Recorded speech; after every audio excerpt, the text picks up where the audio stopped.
In last tutorial, I talked about how to add data to database. In this tutorial, I'll talk about how to read data or get data from database.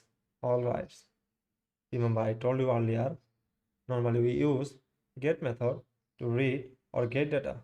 So first of all, I'll create a new route and comment out first get student app.get, then student route.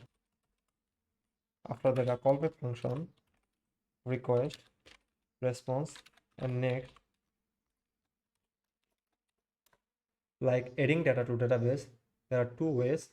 One is reading single data and another is reading list data or multiple document. First of all, I'll show you how to read single data, then I'll show you how to read multiple data or list data. Alright, MongoDB provides us findOne method to read single data or single document, or more specifically a single student. So this student collection instance provides us findOne method. Now I will call this findOne method first, student.findOne. This findOne method expects an object parameter, so I'll pass an object. Remember, earlier we added name, email, as, and department to student database, so we can find out a student by these four property. If you have more property, then you can use them. Right now, I'll find out a student by name. If you go to MongoDB Compass, you can see we have a student named John Doe.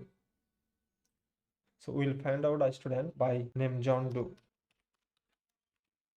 Again, to find out data from MongoDB database, which may take some time and it's IO intensive task, so it might take some time, and of course it's an asynchronous task, and that's why we'll pass then block.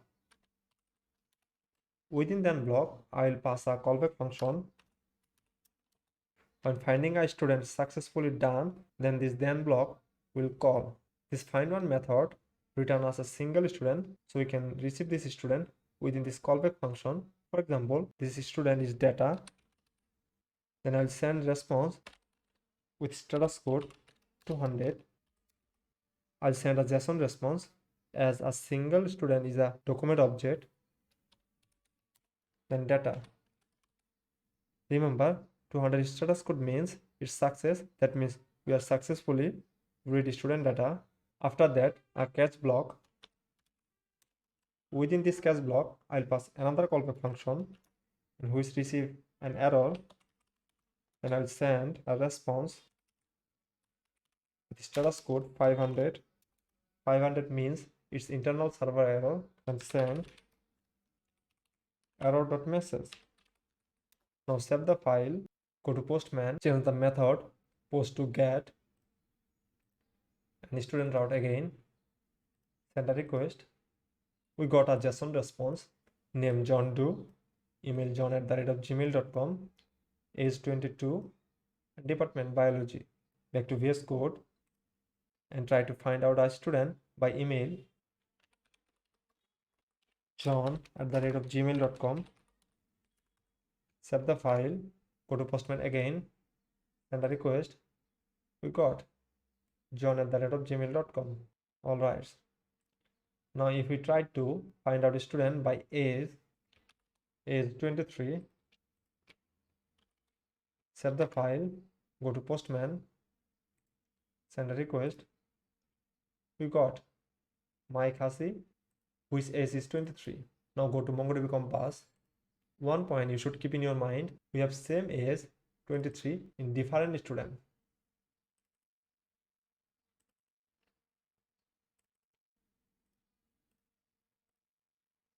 This findOne method return fast match student. In our case, age 23 match Mike Hasi fast, and that's why we got Mike Hasi. Alright, but we have noticed another point. We are changing our code again and again, and we knew it's not a good idea. Rather, I'll pass this input data from client side like browser or Postman, and then based on it, I will find out student. Alright, go to Postman again. For example, I'll find out student by email Usually email is unique, and I'll pass this email by query string. Remember, we already talked about query string in an earlier video. If you forgot, then check this video again. For query string, we'll pass question mark and we'll pass email. In our case, email is john@gmail.com. Then go to VS Code again. We can receive this query string by request.query object.